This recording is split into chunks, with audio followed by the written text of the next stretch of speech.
Fight and Talk back again, and today I'm absolutely delighted to be joined by Dan Hardy.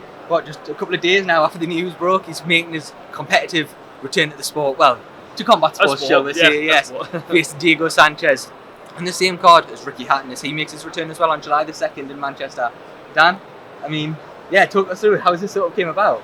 Well, they contacted me a little while ago. There's been conversations about a boxing event like this happening, bringing music artists and some old boys back together for a scrap. I didn't know that Ricky Hatton was on the card until I had signed my contract, and I thought to myself, that's going to be fantastic. Big fan of Ricky Hatton growing up, and obviously Marco Antonio Pereira as well. Big fan of both of the guys, and I put a few opponents their way. A few turned it down, but Diego was the one that accepted. And with the fact that he's just been in fighting shape recently with Kevin Lee, it's it makes it exciting because I know what he looks like. I know he's ready and he's conditioned. Yeah, I was just going to touch on that. Obviously, that Eagle FC performance, it wasn't that long ago at all. And I certainly think for me, it was almost like not a new look Diego Sanchez, but it was a bit of the old Diego Sanchez. Exactly that. Back. We all know how you fight. You still go out on your shield. It's such a fan-friendly fight. But the adaptation to boxing, how do you think he's going to change it? For you, I know you're coaching now as well, Hardy Wallhead.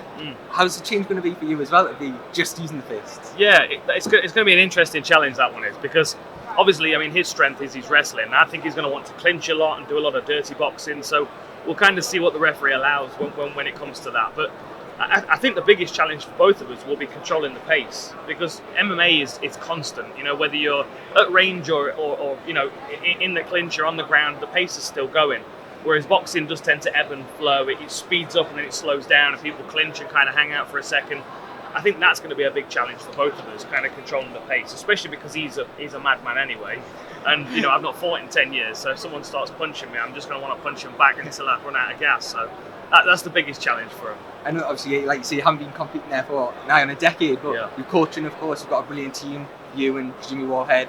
How much does the coaching add to your game? We know you're a meticulous analyst. You say that with the war room, but with the coaching, what aspects do you think that might bring to you when you're going into your own camp, or maybe things that you didn't have prior to?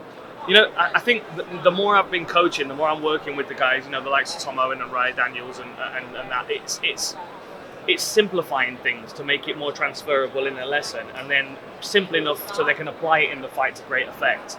You don't need anything particularly spectacular to win fights, and I think that because I'm now coaching guys that are putting it into practice, regular weekends, it allows me to focus on principles instead of techniques. I'm not throwing 100 techniques at them, I'm throwing 3 or 4 principles at them and then showing how the techniques complement.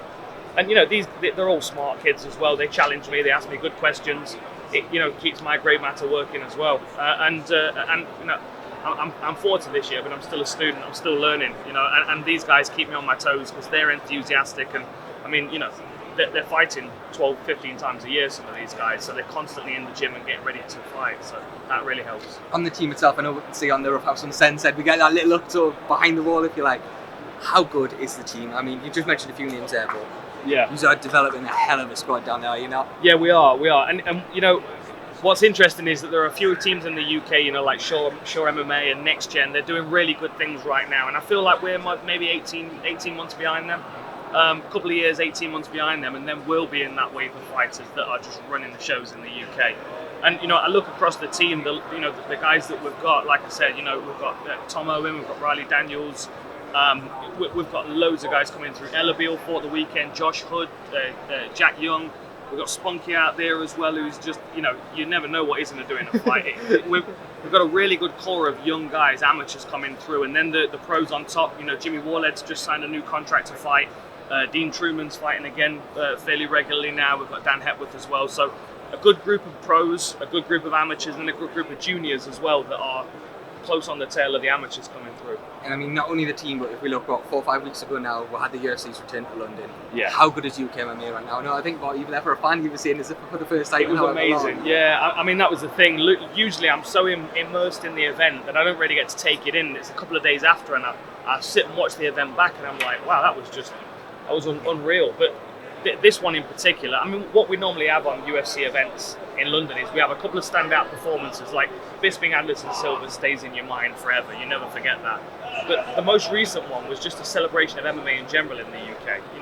The performances that that Paddy put on and Molly put on. Then obviously you've got Paul Craig with his triangles and Tom Aspinall in the main event looking fantastic. It was just a great night generally for UK MMA, and I think we're in a really good place. I'm not keeping too much longer, but if we can just return to your return to the ring. It's in Manchester. I know the Tyrone Woodley fight was tied with a little bit. How nice for you is to be making the return after a decade in England and have them British fans in and around you. Yeah, it's going to be really nice. You know, Manchester's a good place for me. It's where I fought Mike Swick. It's the same arena. We had a great night there with Roughhouse. I think we went 4-0 that night at UFC 105. So Manchester's good, and I know the fight fans there are all wild. You know, there's the expo over at the IMAF tournament going over in Liverpool as well. So there's loads of MMA fans over there. So I think the north of England that weekend is going to be bouncing, and I'm excited to be on the main card on the Saturday night, ready to do my bit and then watch Ricky Hatton come back. Finally then, Dan, what can fans expect for the return of the Divo? I'm going to put it on him. I'm going to beat him up really good to the body and wear him out. I want to stop him with a body shot. That's my goal. I used to love stopping people with body shots in Muay Thai because they're down on one knee while you're getting your hand raised and they know exactly what's going on. And for me, you know, if I'm going to fight Diego, it's easier to just do it one time, and if I can put him down and put him away, he might not want to call me out for MMA next. So we'll see. Perfect, Dan. Thank you so much for your time. Nice. Thank you.